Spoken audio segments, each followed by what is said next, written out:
I'm about to shake down this lunch lady for crappy kidney beans and everything. I'm Sam. I contemplated suicide this morning, and I'm Tyler, and this is Cop and a Half, the 1993 classic, and you're listening to Stinker Madness. Hello and welcome to Stinker Madness, the bad movie podcast for bad movie lovers. Today it's Sando Sam the Sandwich Man, myself, and Tyler doing Cop and a Half. First question I have to ask you, did your daughter watch Cop and a Half with you? Absolutely not. Okay. She wanted nothing to do with it from the very beginning. So she just left? She just grabbed her iPad and just watched YouTube on that. Oh, so you like... And you know what? I don't blame her. So you forced her to stay in the room and she's like, okay, but I'm not going to watch this bullshit. Exactly. Yeah. And, you know, I wish I'd have done the same, honestly. I feel like this was a movie that my dad took me to see as a child, and then there was nothing in particular to remember about any of this movie, so I just completely forgot that it existed or that I've seen it. I think there's some things to remember now watching it as an adult, sort of many years ex post facto. But we'll get into that as it happens. It's funny, though, because we picked this with the expressed desire to pick a movie that your daughter would be able to watch so that we could get her take on it, and her take is fuck Cop and a Half. Yeah, from the intro credits, she was like, "What? This is why would I watch this?" Like, nothing had happened yet. It's just the music and the intro credits. And she was like, no, I'm going to watch YouTube. I mean, I will say, you know, she does really enjoy the fantasy genre. And I would put this movie in as a fantasy. But it's just boring. How, like, what sort of fantasy? How do you classify this as being anything, like being the fantasy of becoming a cop as a child? Yeah, and like the fantasy of a young black kid hanging out with a white cop and like them getting along. I mean, I guess we're a long way from 1993. Yeah, we're a long way away. So speaking of the music, Alan Silvestri. Yeah. That, apparently if you're a composer in Hollywood, you still gotta do shit. Because this isn't like early in Alan Silvestri's career. He had already done Romancing the Stone and Back to the Future by this point.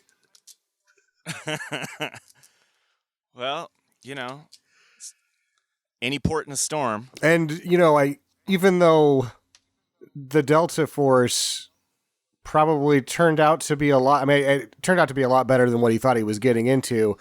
He had done canon movies to that point as well, and so, like, I guess just to keep working, you got to dive in the dumpster every once in a while if you're a composer. Yeah, I'm kind of interested. I don't know if this is the point that we should talk about it or not, but was this movie successful? Yeah, this is the point that we talk about this. This movie couldn't have been more successful. It cost $4 million, and it returned $40.3 million. I feel like this was like Burt Reynolds was trying to make a comeback, but he couldn't quite get there yet, you know? What do you know about Reynolds' career? I know he was like the sexiest man on earth for like a decade, and then he got hit by the 80s hard and eventually kind of fell away and lost his hair, and then all of a sudden he was in Boogie Nights and everyone was like, oh yeah, remember Burt Reynolds? So yeah, that's the thing, is like Malone and those movies he was like, he directed Sharky's Machine, and that's sort of the bottom dropping out of the action genre. I feel like that one was moderately successful. I'm a huge fan of Sharky's Machine, but by the time Malone rolls around, like, it's not just that he's taking it a little personally. He's like, I guess this town just doesn't want me anymore, and it's like, no, the theater just doesn't want that shit anymore. They want the ILM has done Jurassic Park. magical things are happening on screen again that isn't just you shaking your moneymaker and kicking people's asses, which I have no problem with. Yeah, I mean, that sounds like a movie I'd watch. That was not this movie. What? Okay, so there was this. This was all happening around. What they did is they were taking like old action stars who'd played all of these badasses, and they were pairing them up with. They're like, well, they can't really do comedy, but they could kind of do comedy if they're a cop, and we stick them with, I don't know, a kid. How about his mom? And he says. He says, stop or my mom will shoot. And that's what we'll call the movie. It's like there was a string of movies like this that were like all coming out around the early 90s. Yeah, the bottom drops out of the action market right around the same time that Canon just takes a huge shit. And these screwball comedies with action stars, you got Twins and Junior, Stop or My Mom Will Shoot, this shit. Yep. Kindergarten Cop is probably one of the reasons why they got, well, if that works, we can just put any of these people in a screwball comedy and it'll still make money because they have nothing to do with these bankable stars because they know that these action films that are conventional are just going to tank. Yeah, well, I guess in all of these aging action stars needed work too, so they weren't going to be believable for much longer as like, you know, the Terminator or whatever else you yes, Rambo. I guess actually I don't know. They made more of those recently. So. Yeah, you got Schwoz does it through Eraser. The bottom drops out of his market. Eraser tanks. I think it made broke even, but it was supposed to be the number one hit of the year or whatever. Yeah. Stallone muddled around with shit like Cliffhanger and Driven. Driven is really bad, almost impossible to watch. And then Reynolds doesn't necessarily, I've read about it, he didn't necessarily need that role or those same action movies. He was open to being in movies that like Striptease and playing different characters like Boogie Nights. IMDb is attributing Striptease as the moment that his comeback is starting, but I'm really going to say it's got to be Boogie Nights if you look at actually what happens after Striptease and what happens after Boogie Nights. Boogie Nights has to be the catalyst. Yeah, I forgot he was in Striptease. That's right. But yeah, I mean, those movies came out roughly around within a few years of each other, so... Honestly, you can pin it on this one. He hadn't done anything that was successful in a while, and this was wildly successful, and he probably gets Striptease and Boogie Nights because of this, so there's a chance that this was the comeback for Reynolds, which is tragic because this movie stinks. Oh, yeah, it's bad. It has, I counted up the number of good jokes in this movie, and there's exactly one. Which one did you think was good? It's where the kid asked the bartender what his name is, and he's got Steve tattooed on his arm. I thought that was funny, and I also thought, what's your 10-20? And he just goes, we're perpendicular when they're on the bridge. I thought that was funny too. Yeah. All right, I'll say 1.5. I'll give that a half joke. So Henry Winkler, speaking of people that hadn't had a hit in a while, actually Henry Winkler wasn't somebody that hadn't had a hit in a while. He had just come off of, he was the executive producer of MacGyver. Did you know that? I did not, but way to go, Fonzie. Yeah, did you know that he has an MFA in drama from Yale? Sure, that sounds accurate. Yeah, he worked as a producer and he directed 2 movies. He directed a lot of episodes of television shows. But he never stopped working. It's just that he stopped being in front of the camera until Waterboy, and then he started being in front of the camera a lot more often after that. Yeah, that and Arrested Development. That's when he made his comeback. Which has got to be like a solid that Ron Howard does for him. Because this is a solid that he did for Ron Howard. This is for Ron Howard's production company. And this is one of the sort of money makers that Ron Howard did around this period. So it was like, here you go. And I don't think anybody thought this was going to be a smash hit. but it apparently was. I can't believe that it was a smash hit. But then again, it was the early 90s, and I guess this is what? This is post Reservoir Dogs, pre Pulp Fiction. So it's like you could still get away with making a movie like Wasn't this. Pulp Fiction 92? Was it? I thought it was 94. Could have been. Or 95. I don't know. We should know these things, but we don't. It's like I'm so prepared for this podcast every time I do it. A couple episodes ago, I was talking with Tucker about like when I dive into these things, I just find so much information completely irrelevant that whoever I'm doing the show with finds to be relevant information.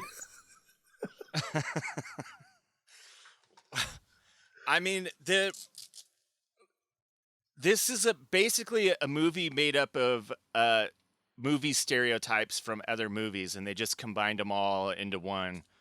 Like, you've got the biker bar scene, you've got the we've got to jump across the bridge as the boat's going under it, before the drawbridge opens up all the way. You got the I'm too old for this.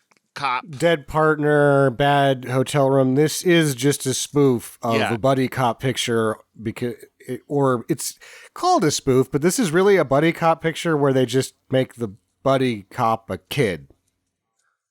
Yeah.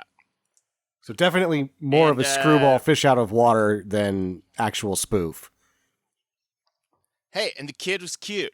He's got a good smile. He looks like he's charming. Just, they couldn't give him a line, write him a line that he could deliver that sounded natural. I thought the kid did great. He did. He did. With what he had to work with. But every line that came out of his mouth was... I actually think the whole thing looked better than I thought it was good. I have never seen this until now, and I had always been like, oh boy, that's probably going to make an episode one day, but I don't think I actually want to watch it. And you were correct. This was a good, bad waste of my time this morning when I could have done something productive, like hit myself in the head with a hammer repeatedly. I did not enjoy this movie. Okay. Henry Winkler also does children's books, if you care about that. The kid that you're talking about I bet is Norman D. Golden II, who is also the rapper Enormous. I was unable to find any recorded material by the rapper Enormous. Oh, he did a rap career? Made a shot at a rap career? Yeah. Oh, my goodness. Did he continue acting? It seems like it. Not a lot, though. He was in like an episode of Law and Order. Yeah, and then I believe he does a little bit of dabbles in writing and producing and things like that, but for the most part, is probably living off the residuals of this picture. Yeah, well, we all peak at different ages. Ray Sharkey, the bad guy, who was in Lords of Flatbush with Henry Winkler, he died right after they made this. No way. Can I take a guess?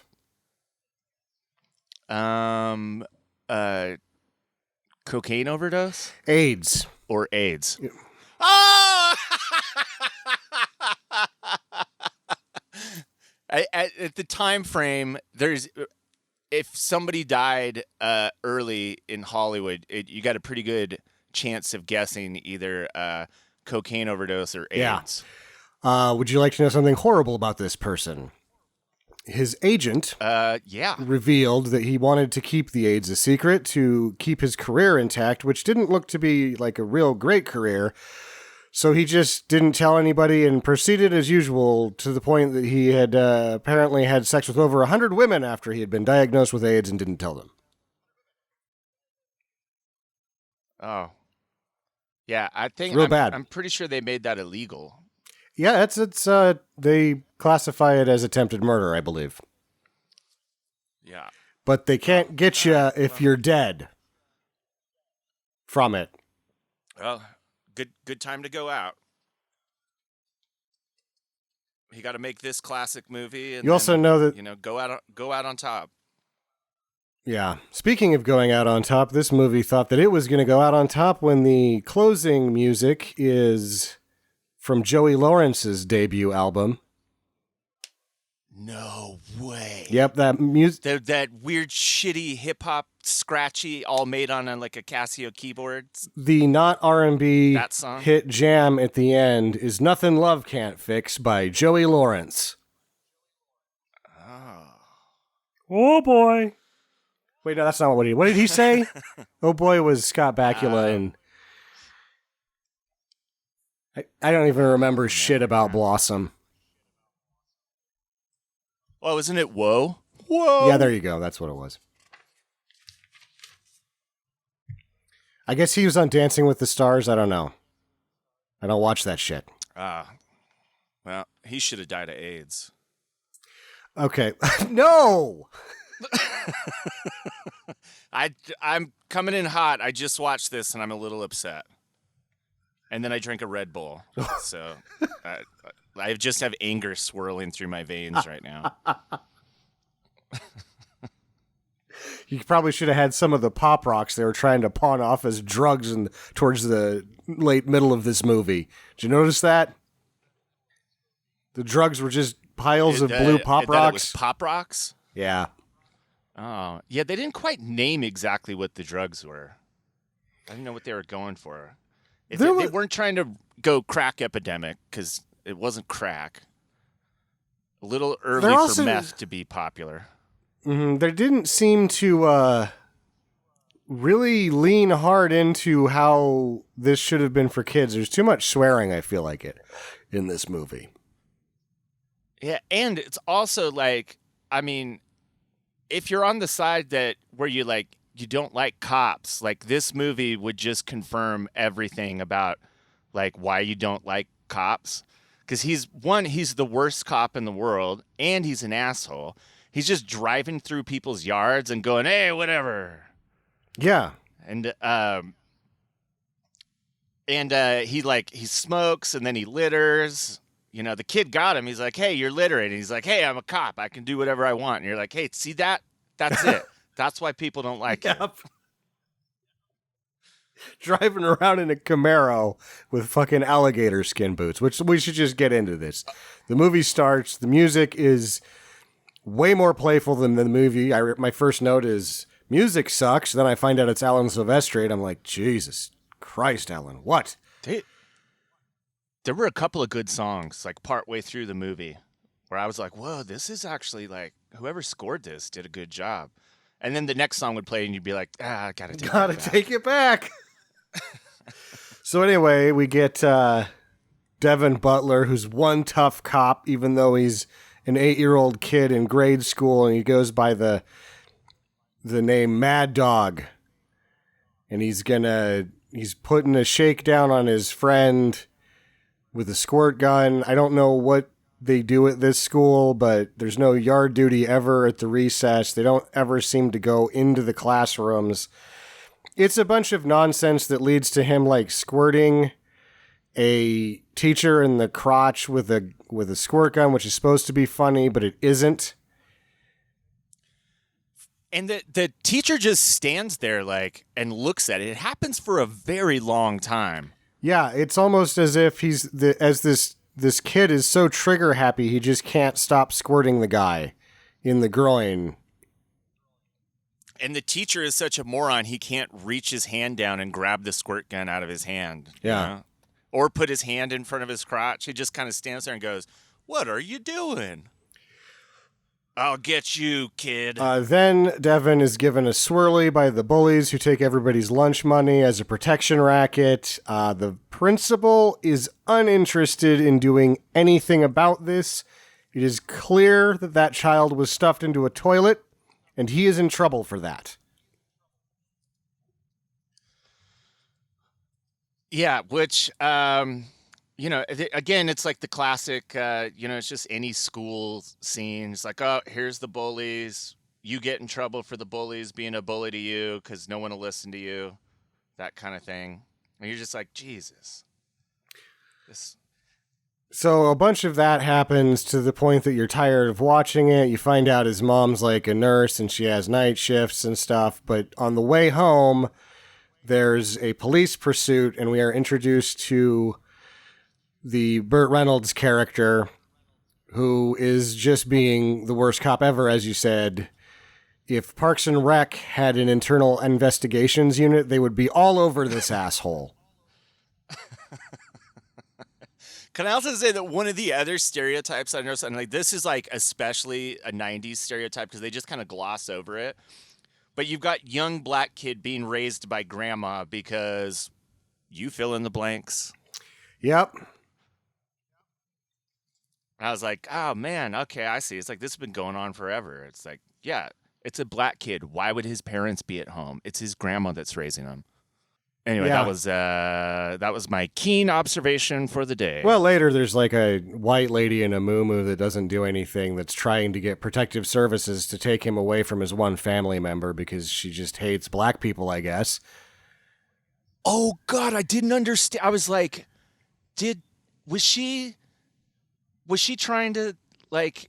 Yeah, that part blew me away because I was like, wait, is this a joke scene? Like, what was the point of this old lady asking him that? I have no idea.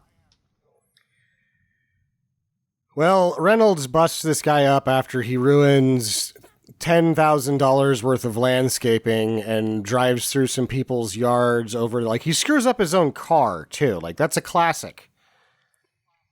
Yeah, and it comes away without a scratch. He's getting mad at what does he say to the guy?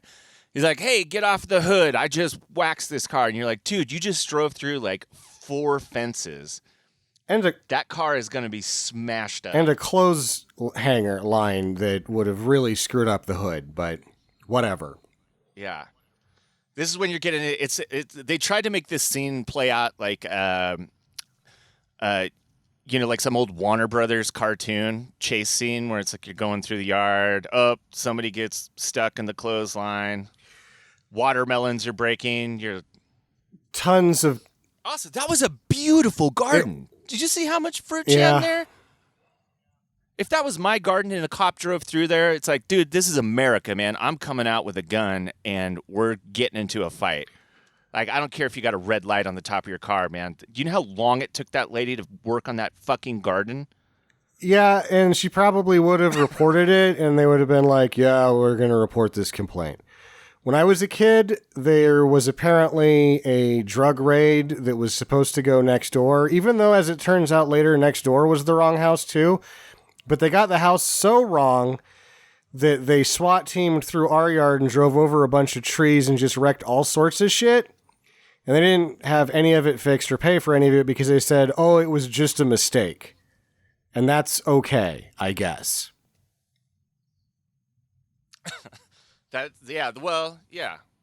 You know, they're police, right? Everybody likes the police. They've never done anything wrong. Yeah. So just let them drive through your yard. And the competency level that they got the wrong house wrong. Like, next door wasn't even the right house, but they thought it was. They wrong housed so bad, they were like 3 degrees of separation away from the right house, if there even was a right house. Well, do you remember, were any of them wearing alligator skin boots? No, they really sort of figured out that it was the wrong house before they made it all the way in. They just drove like this all over our yard and fucked everything up. Then we're like, oh, this doesn't look like the one in the picture. What's the address? This is not the right address. It's next door. Next door is not the right address either. Oh, boy. Pack it up.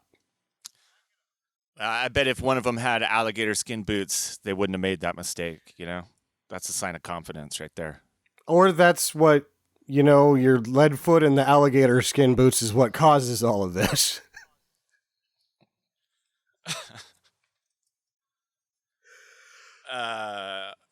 Yeah. So, I mean, so that's what, the inciting incident, really? Yeah, that's... No.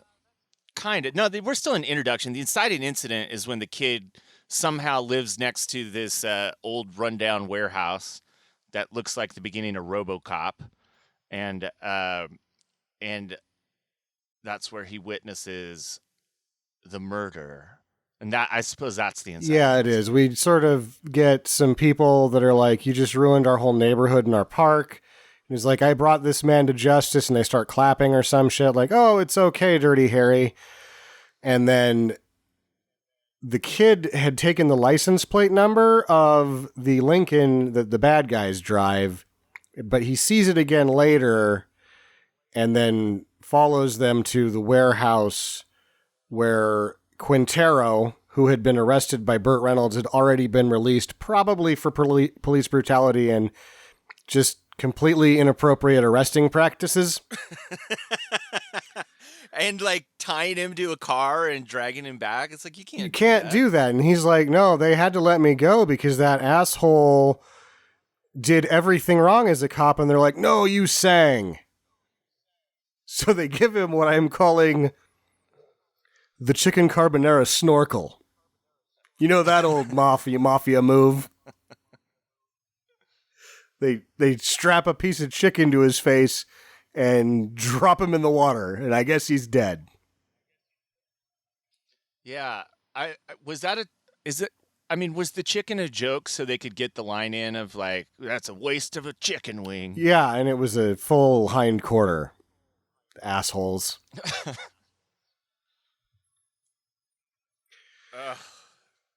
Also, I mean, this is it. Up until this point, minus the school scene, we're basically watching the movie Robocop. Only Robocop's better. Oh yeah, Robocop is incredible. I saw it again recently, and I was like, "Oh my god, this movie is way ahead of its time." I mean, some of the special effects don't add up, but man, that's a dark, heavy movie. And then the subtext that Verhoeven puts in all of his movies and the advertising, and it's just great. Like the car was the SUX 3000, just everything. Verhoeven is super underappreciated. That guy was great. So this becomes a crime scene. They find the kid. The kid's not going to play ball unless he can be, this takes forever. But the kid's not going to play ball unless he gets to become a cop. Yeah, and the interrogation techniques that they used were really bad. I mean, obviously none of those people have kids because they were so atrocious with the handling of one child that could have, I mean, all they had to do was get him some food. Let me see your notebook. That looks pretty neat there. Okay, I got the license plate number. Yeah.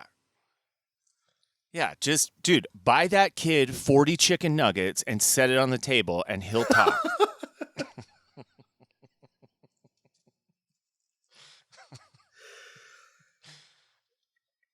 So eventually they have to cave to his demands and he gets a ride-along day with Reynolds, who's extremely reluctant.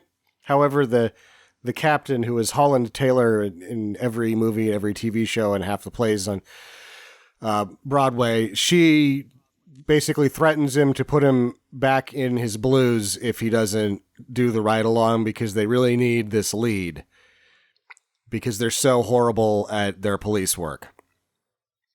Yeah. Yeah. I mean, and then, every scene in the ride-along is like, I guess that's the way that, popular culture portrayed policing back then.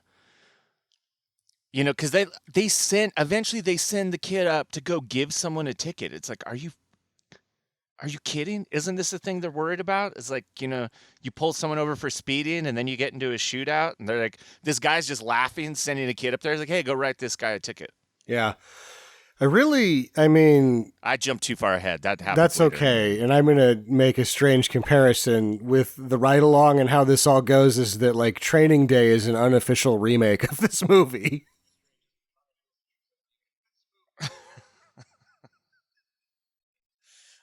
I just watched this like 2 hours ago and I don't even remember what happens next. He gets on the ride along And then I remember, then some asshole is like causing a bunch of havoc just to get his wife her purse back because she forgot it and she's getting on the bus. And he's like knocking people down with groceries with reckless abandon. It's like, holy cow, this guy is terrible. Yeah, even if he didn't steal a woman's purse, he could be cited for something, you would think. But instead, because he was apprehended by an 8-year-old, they have to let him off the hook because you can't do that. Yeah.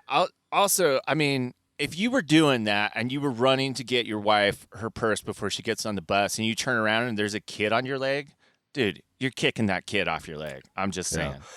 Also, this is the first we see of wherever they shot this, whether it was Tampa, Florida or not, being far too warm for a jacket because Burt Reynolds is sweating like a pig throughout this whole movie. Everybody is sweating like a pig throughout this entire movie. Even the kids have sweat pouring down their face. It's like one of one of the most unnecessarily sweaty movies I've ever seen in my life. It's like for the amount of sweat that there is in this movie, you'd think we were watching like a movie about boxers. I don't know how they kept Reynolds' face dry if they had like a team of people because he's pitting out. He's not pitting out. Like his whole shirt is wet, but his face manages to stay somewhat dry. So they have to just have like a team of towels and fans and ice, and it's just ridiculous. Yeah, that, and imagine what it's doing to that spray-on hair that he has. How many times do they have to go and cover up bald spots and put that fake spray hair in there? And it's got to run, so they just like got a car wash. I think it was. Yeah, I'm pretty sure it was shot in I don't know if it was Tampa, but it's definitely somewhere in Florida. Because I saw in the credits there was like whoever hired the extras in Florida. So at least part of it was shot in Florida. Okay, I would probably all the outdoor stuff. Probably shot in Tampa. With $4 million, they're not making any signs that big to fake it. Yeah, I mean, it looked about right. It looks like a city you'd never want to visit, and that's that's what I remember about Florida. So a lot of hilarity doesn't ensue. There's just sort of muddling around the rest of this ride-through day, and then the bad guy shows up at his grandma's house pretending to be the school counselor. The kid pretends to not know anything. The guy's like, cool, but then the kid recognizes the cowboy boots, and now he has to stay at Burt Reynolds' house. They don't have safe houses. Yeah. Yeah, I mean, this is exactly how it would have happened in real life. His apartment's super shitty. He only has one recliner and a TV dinner that he ate yesterday, but I guess that was enough food for him, yesterday's TV dinner, because he doesn't there's no food for either of these people. He reads some sports page like it's a bedtime story. They go to bed. Later, he almost shoots the kid. And then I guess the next... That kid did remarkably well for having a gun go off indoors, like right next to him. In reality, that would have been so deafeningly loud and also so horrifically traumatizing. And that kid's just like, I just wanted some milk. And I actually skipped past the sort of most notable part of this movie is its wholly inappropriate peeing scene. Oh my God. I tried to not think about that. I was like, what is going on here? So the kid's brushing his teeth and Reynolds just walks in and whips his dick out and starts pissing. And then the kid looks at his dick and goes, wait, you can't pee yet. We got a sword fight. And you're like, this cannot be happening right now. Not in a PG movie. You can't just whip. It's not, you're on the registry now. Well, he's a cop, so he can get away with it. He can litter. He can look at little boys' I penises. don't know, but he's like, no, I'm not going to sword fight you. I'm just going to pee in front of you. Like, that's somehow better. Then allegedly we find out that Devin Butler's friend can piss 8 feet, which is, I guess, a long way for a kid to piss. Yeah, I mean, this would have been, if they were really, if I was in the writer's room, this is the point where I'd go, hey, if we're doing all these other stereotypes, this is where we got to insert the big black penis joke.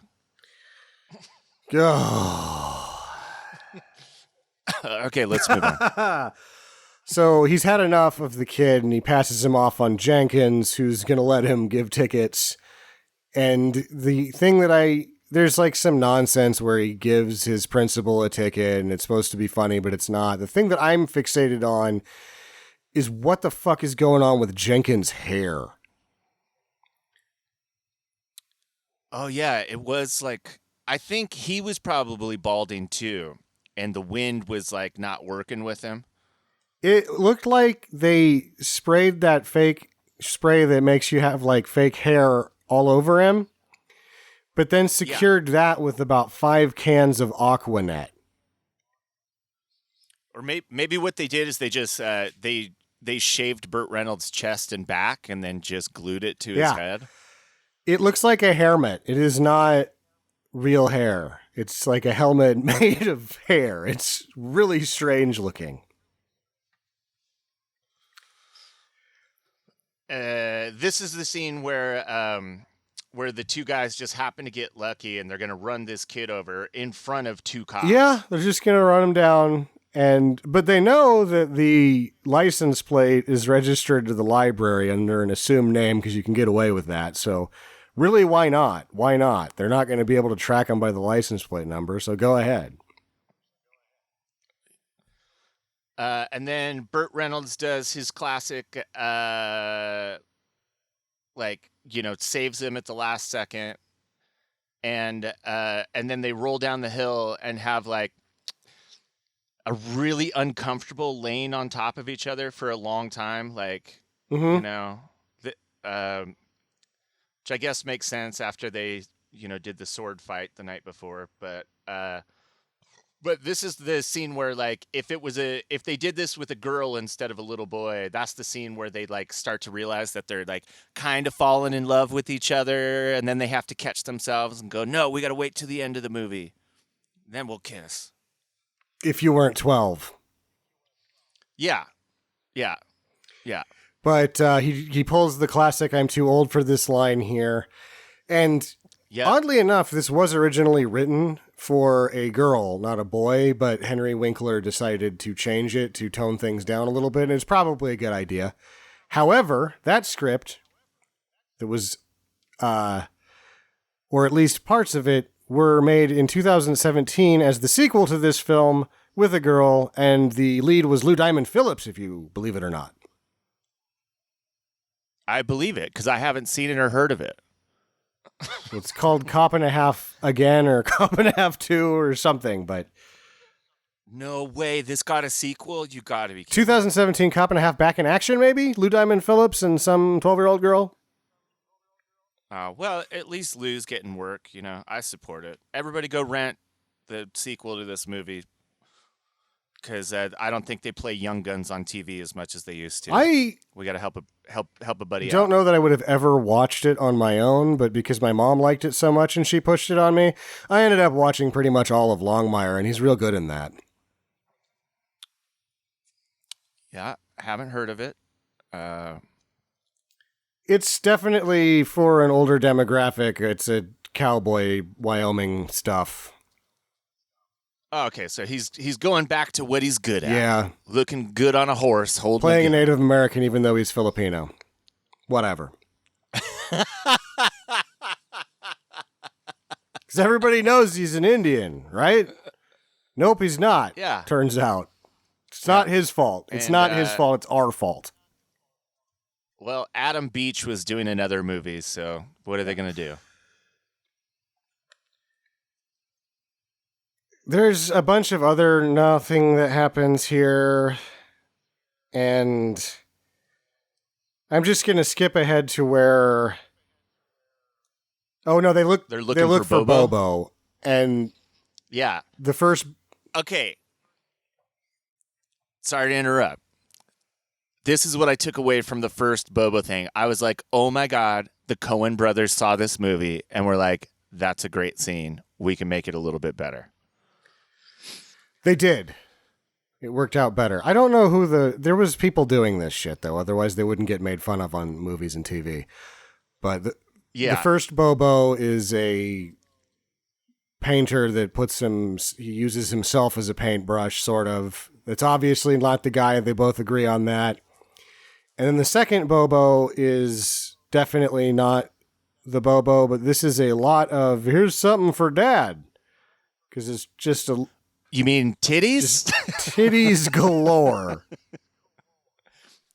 You know, now that I think about it, this was my favorite scene in the whole movie. Yeah, she's just shaking him around in a nightgown for like 7 or 8 minutes of just, yep, you're bent over out of a window with your boobs hanging out of the window still. This is happening a lot in this children's movie. Yeah, well, I mean, it had to be in there somewhere. So thanks to the Fonz for going, hey, we're going to have a little break in the middle for Dad to get excited about. Eventually, they get hot on the trail of the real Bobo. I feel like there's a bunch of other shit that happens. Actually, we skipped around. What happened is that he ditches the kid for Jenkins in between the first two Bobos, and then after he rescues him, he's like, all right, you're my partner again. Let's go find the real Bobo, who's at a biker bar.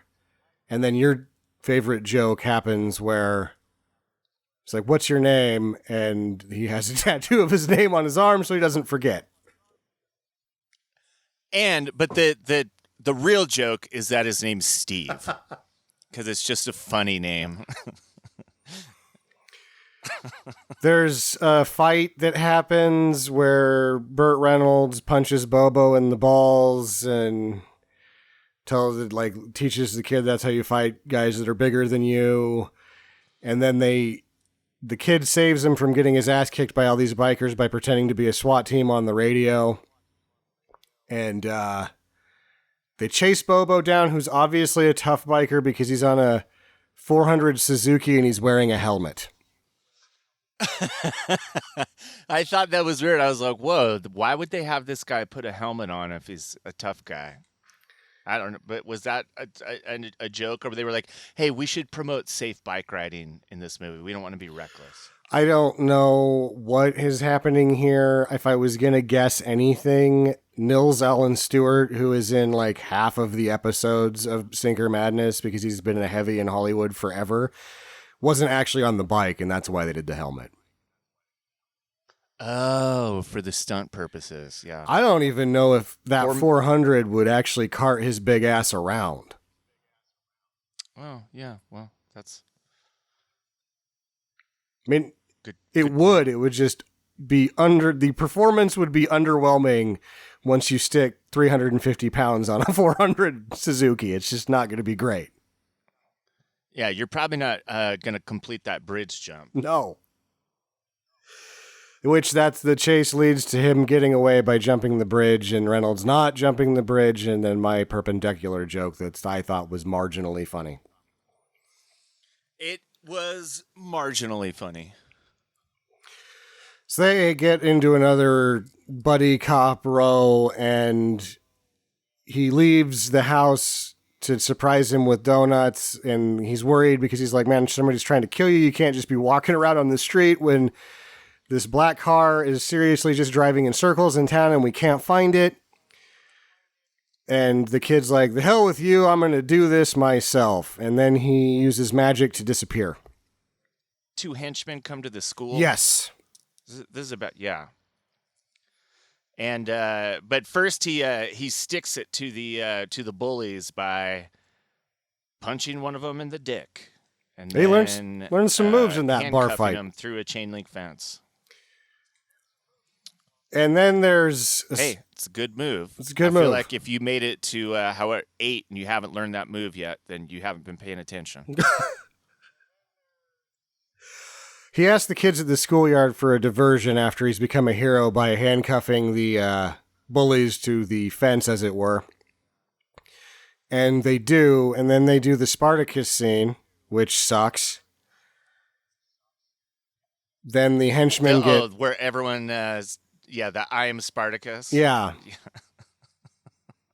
I'm Devin Butler. No, I'm Devin Butler. I was trying to think of like what movie. I was like, this is some movie. I just waiting for him to all put on like a Guy Fawkes mask and like I'll just stand there and like.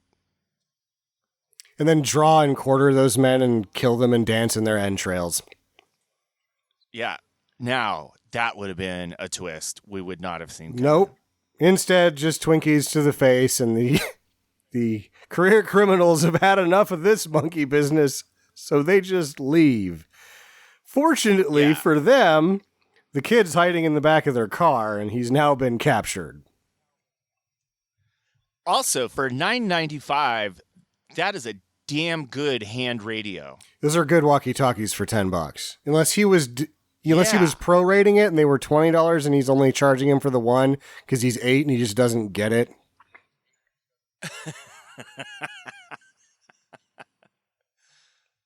Yeah, I mean, he paid attention in his economics class, that's for sure.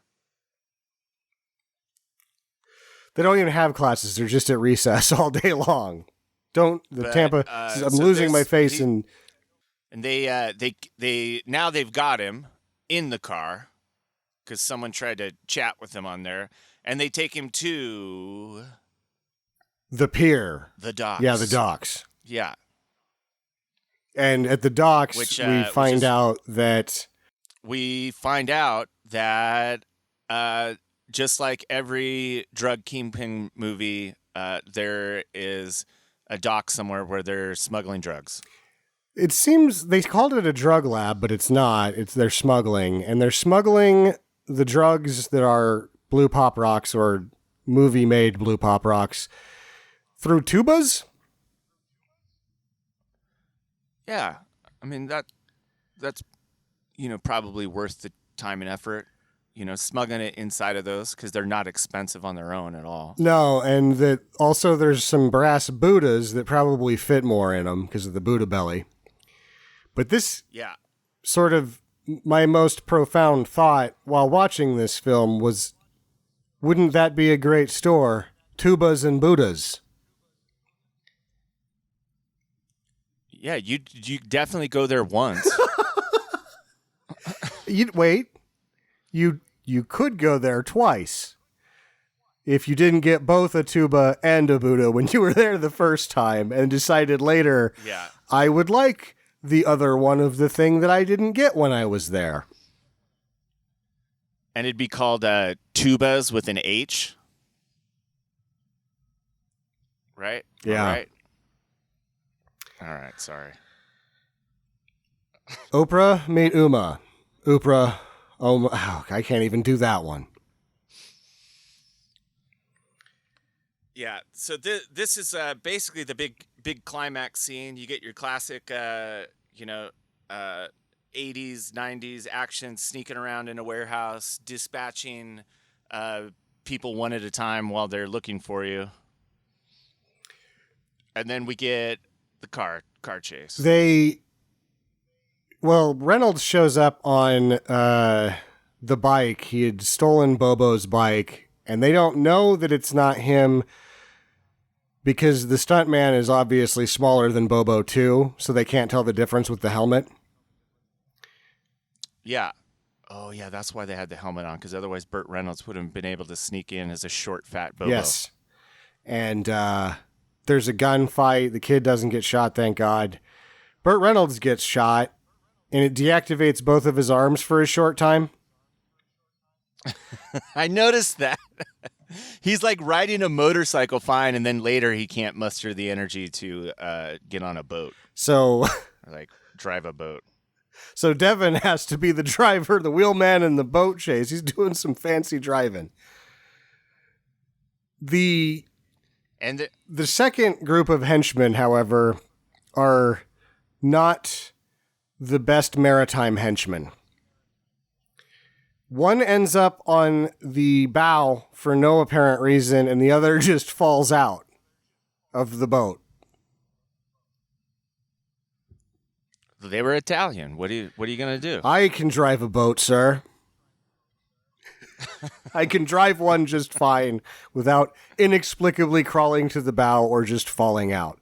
Depending on how many, they don't let you have as many as you used to have. With the boating now, you're not supposed to get all shit-faced without getting arrested. They give you a DOI in a boat. So I just feel like I have no chance of falling out of one at this point. Hey, side note, I got pulled over in a kayak. How does that work? I was on a kayak on a lake, and this boat came up to me really close. And I was like, what is this boat doing here? And it ended up being police. And they were like, of course, I did have a beer in my hand. Sure. And it was like 11 in the morning. I was on vacation. And he goes, hey, do you have a life vest on board? And I said, no, And he goes, you need to have a life vest on board. And I go, well, this thing, it floats. And he goes, yeah, you don't have to wear it. You just have to have one on board. And I was like, just in case you tip over. And I was like, well, it also floats when it's tipped over. And they were like, you got to go back. And mind you, I had just made it across the lake to an island. I'm tired. Yeah. And then this boat shows up and escorts me back across the lake. And I'm riding up to this dock, and there's all these families getting ready to have a good day, and like this cop's like right behind me on a boat, escorting me back to make sure I go get a life vest. Did you get the life vest and go back to the island, or did you just call it a day at that point? I called it, dude. I was tired, man. It was kayaking on a lake, man. It's exhausting. Also, I didn't want to play by their rules. You know what I mean? So, it's my life. God damn it! It's a free country. Nope, you gotta have a life vest. Them's the breaks. But it floats. This thing floats, even tipped over. That's what I couldn't rationalize in my head. I was like, but even tipped over, it still floats. Whatever. Rules are rules. Yeah, you're supposed to wear a helmet in those too. I was on a lake. Yet you could have been swimming without a life vest and been totally fine. Yeah. Yep. I didn't get it. But. So the boat chase finally concludes with them jumping the boat onto the dock, and then the team of henchmen with the boss that's left, because the other two have not made it, they also jump onto the dock to catch him.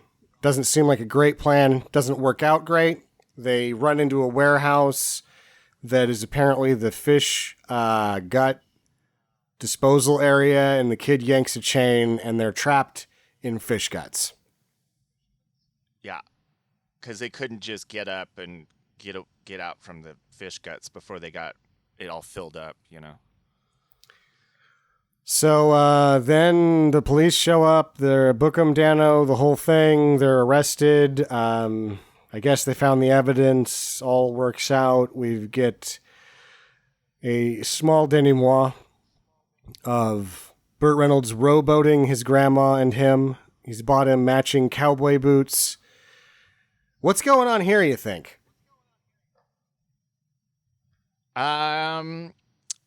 This is the point where I was going, please fucking just wrap this up already. Like, can this just be over? And thank God it was. It was just like all of a sudden it was over. I was like, yes, thank you. What do you think the situation is? He's just like Uncle Cop now or something? Or is he like shacking up with grandma?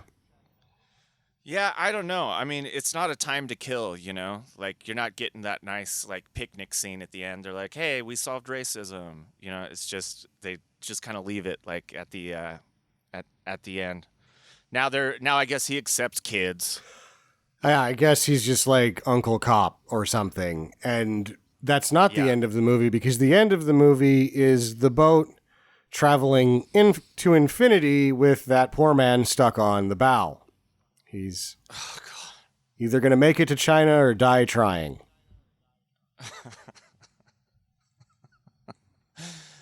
I was so relieved when it was over. I was just like, oh, thank you. Thank you for not like pulling a Return of the King and wrapping up everybody's stories at the end of it, for 30 minutes.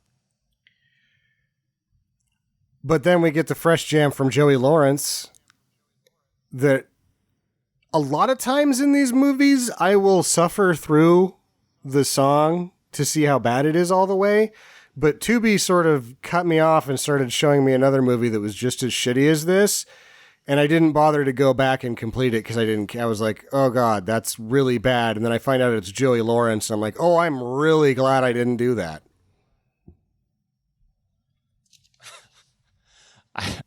I just think if they made like a modern day version of this, no, never mind. They did. It's got Lou Diamond Phillips in it. Yeah. Oddly, that wasn't the movie that Tubi chose for me. It gave me like fifth grade Sherlock Holmes or something, and I'm like, what is this? The other movies on here, wouldn't you back to back me with this shit? But no, they gave me a different one. And usually I'm all for like a good, bad action movie or sci-fi movie or fantasy movie, but a good, bad buddy cop comedy. I mean, there's not really a lot of good ones. There's not a lot of enjoyable bad children's movies. There's some out there. Santa with Muscles was pretty hilarious. This one, because it's a weird thing, though, it's like, it's not good. Oddly enough, Roger Ebert gave this 3 out of 4 stars, but Gene Siskel said it was the worst movie of the year. They were quite divided on this guy. It made money, though, so it's like, oh, it worked, but it's crap. Do you have questions about the film or any of the events in it? I mean, we found out how much money that it made. The one real positive thing I will say about it is just that we at least had, it's good to see old Burt out there doing his thing. Doesn't look quite as sharp as he used to, but like those Smokey and the Bandit checks are probably a little bit less than they were, a decade before. So apparently he didn't have a nice time with Henry Winkler. They didn't get along. It may have had something to do that he was like glory dazing it with his old football pictures and the Florida State sweatpants. Did you notice any of that? I did. Yeah, he had to be just walking around the set the whole time like, I played for Florida State and would have played in the NFL for the Bears if I wouldn't have blown out my knee. Like, yep, we know that. Oh, yeah, and he alludes to that by grabbing his knee, stopping and grabbing his knee while he's trying to run in one of the chases. Yeah. Did you ever watch Evening Shade? That was happening about this fucking time. No, Yeah, I didn't either.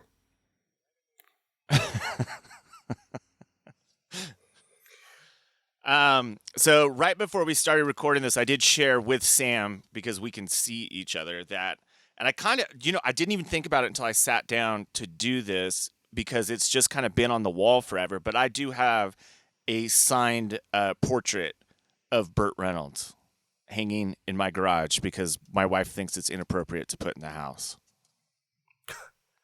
She's probably right. And it says, "To Lucas, your friend, Burt."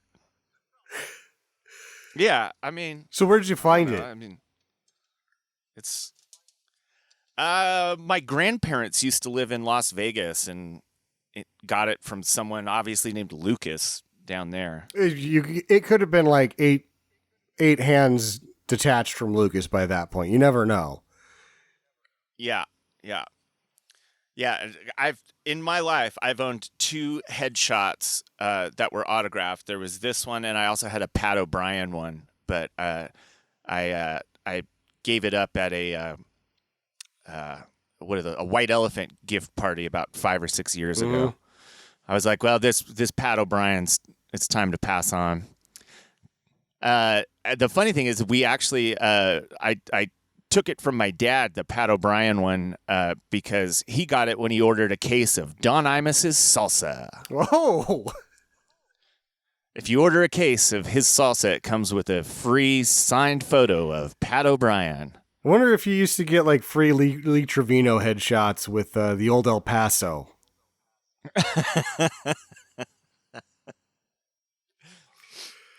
Okay, let's get this out of the way. Do's or don'ts. You picked it, so I will go first. I can't come up with any reason to watch this film other than if you are a Burt Reynolds completionist. At which point you've probably already seen it, and we're like, yeah, that one was tough.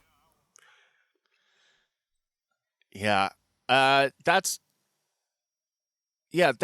probably the only reason. Like, if you're on some quest where you have to complete everything that Burt Reynolds, every movie that Burt Reynolds ever did, then you got to do it. But if you don't got to do it, definitely don't do it. No, it was really hard to watch. It was strange. It's one of those strange ones where it's like, it wasn't underproduced either. Like, they really got the miles out of the 4 million. Everybody did mostly passable. It's just blah. Yeah, and there's an incredible special effect shot of a Twinkie flying through the air like an arrow.